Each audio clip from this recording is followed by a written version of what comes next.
खम्मा गनीसा, मैं हूँ चित्तौड़गढ़ के छोटे से गांव से।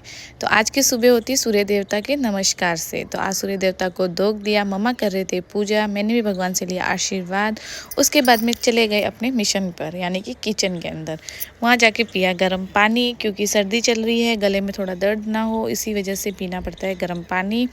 तो मैंने पिया गर्म पानी और फिर मैंने फ्रिज में से निकाला दूध, क्योंकि अब सुबह सुबह का टाइम है तो दूध गर्म करके कुंज को उठाना है। तो मैंने इधर एक साइड में चढ़ा दिया गर्म पानी और दूसरी साइड में चढ़ा दिया था दूध, क्योंकि कुंज के लिए भी गर्म पानी हो रहा था। फिर जब तक दूध गर्म हो गया तो मैंने दूध को छान लिया, क्योंकि उसको मलाई नहीं पसंद है, वो मलाई नहीं पीता है।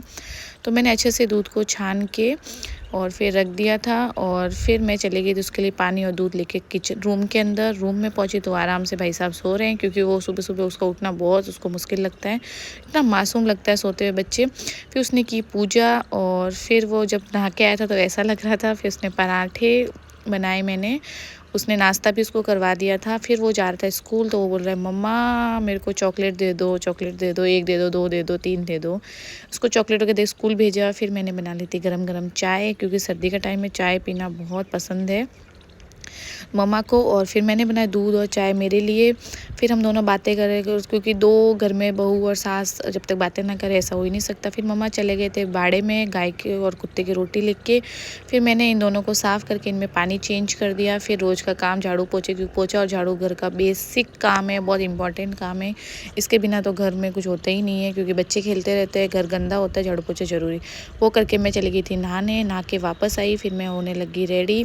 अब मैं बनाऊँगी खाना। ऐसा नहीं कि मैं नहा के ही खाना बनाती हूँ, हमारे घर में ऐसा कोई नियम नहीं है। जैसे कोई गेस्ट वगैरह होते हैं तो उनको कहीं जाना होता है, लेट होता है, तो मैं बिना नहाए भी मैं सुबह बना। अभी घर में कोई है नहीं, सब लोग शादी में गए हुए थे, तो बस मैं और मम्मा ही थे। तो मैंने नहा ली आराम से सब काम करने के बाद में, क्योंकि हमने सुबह नाश्ता कर लिया था तो अब हमने आराम से ही खाना बनाना था। तो फिर मैंने खाना बनाने उसके रेडी होके मैं चली गई थी किचन में खाना बनाने के लिए। तो आज मैं बना रही थी आलू और मटर की सब्ज़ी।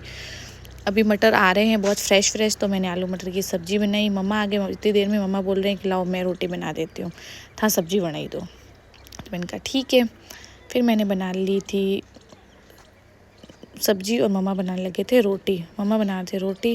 मेरे सासू जी मेरी बहुत हेल्प करते हैं, कोई गेस्ट आते हैं तब भी बहुत हेल्प करते हैं, और ऐसे भी वो मेरी बहुत ज़्यादा हेल्प करते हैं। तो मम्मा ने बना ली थी रोटी, और जब तक फिर उसके बाद में खाना खाने लग गए। तो ये एक पानी बनाया था जो मक्की का बनता है। सब लोग रेस्ट की, फिर शाम को उठ के मैंने बनाई चाय। चाय पी रहे थे मैं और मम्मा, बातें करते करते आराम से पी हम लोग दोनों ने आराम अपने चाय को एंजॉय किया। चाय को एंजॉय करने के बाद मैंने सब्ज़ी के बारे में पूछा, मम्मा ने कहा सब्ज़ी बना दो, दाल। फिर मैंने शाम की दाल की सब्ज़ी के लिए उसकी तैयारी कर ली।